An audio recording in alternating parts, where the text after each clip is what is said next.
everybody, today I got a story for you called Aladdin and the Magic Lamp. So strap yourself in and let's get started, shall we? In a land far, far away there lived a poor widow and her son Aladdin. One evening a stranger knocked on the front door. "Good evening," he said. "My name is Mustafa and I am looking for my brother's son Aladdin. I have been away for a long time, but now I am back, and as his uncle, I would like to take Aladdin to work for me, so that he can help you by earning honest money." Aladdin wasn't too keen on the idea, because there was something off about Mustafa that he didn't like, but his mother couldn't have been happier at the news, and she agreed to let Aladdin go work with his uncle. The next day, Aladdin packed a small bag of food and left with his uncle. The two walked for a day into the desert until they reached a cave. The entrance was too small for Mustafa to get in, so he told Aladdin to go inside for him. Aladdin, who suspected that Mustafa wasn't very truthful, didn't want to risk his life for a stranger he didn't know too well, but his uncle told him that there were gems and gold inside the cave. "You can take as much as you want. I only want to find an old lamp for me, and I will pull you out of the cave," Mustafa said. When Aladdin climbed into the cave, he couldn't believe his eyes. The cave was full of treasure, just as his uncle had said. So he started filling his pockets with as many diamonds and rubies as possible. He also found a gold ring, which he immediately put on his finger. Finally, he found the lamp Mustafa had asked for. He asked his uncle to give him a hand getting out of the cave, but Mustafa told him that he wanted to see the lamp first. Aladdin, who was suspicious of his uncle, thought that Mustafa would take the lamp and leave him, so the boy refused to give him the lamp. Mustafa got angry. "Listen, boy, I am not your real uncle, and I don't care about you. I will leave you here if I want. Since you don't want to give me the lamp, I will block the cave with this huge rock," he shouted, and left Aladdin inside. The boy sat in the dark and cried with the lamp in his hands, which he blamed for his misery. "Stupid old lamp, it's not even made of gold, and it doesn't work," he cried. He rubbed the lamp a few times to wipe off the dust, when suddenly a genie came out of it. "Master, I will grant you 3 wishes. Be careful with your choices," he said, and waited.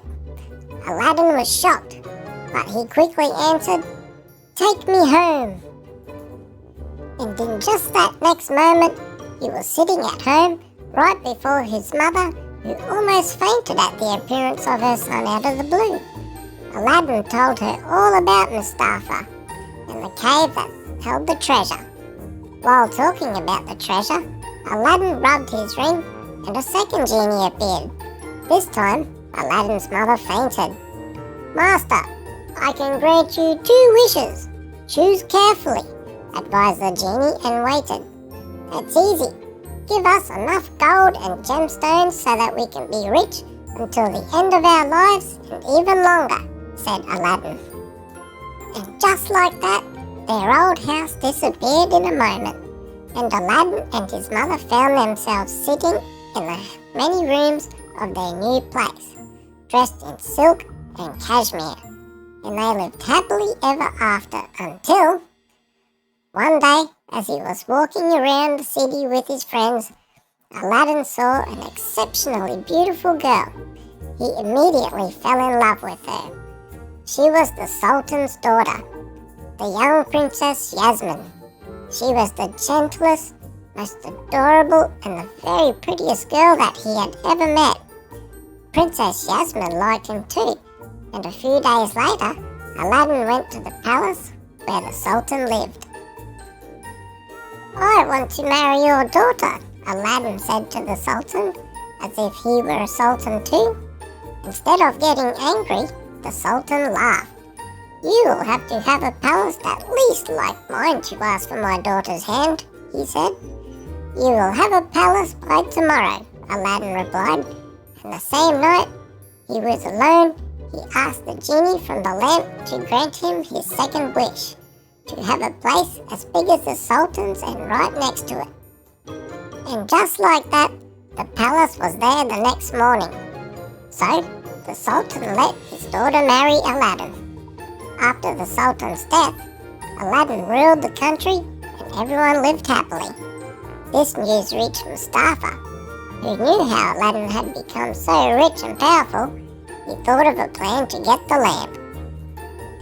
He waited for Aladdin to leave the palace and stood under Yasmin's window, shouting as loudly as he could, "New lamps for old lamps, only today in the city, new lamps for old lamps," and people started crowding around him. Soon, he noticed the princess among them. She thought she could exchange the ugly old lamp, which Aladdin liked so much, and kept in their bedroom.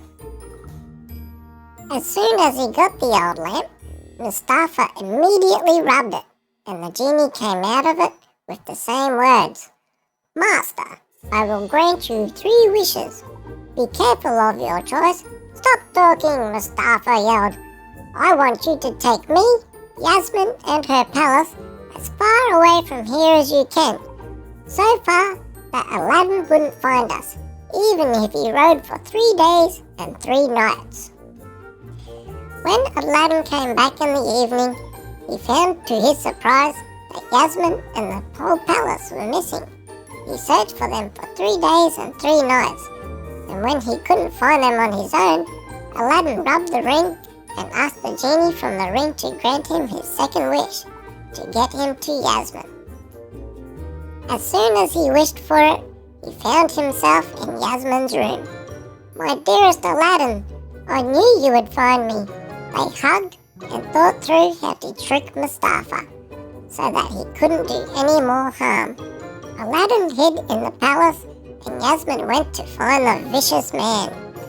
"I don't think that my husband will ever find me, so I would like to become your wife," she told him.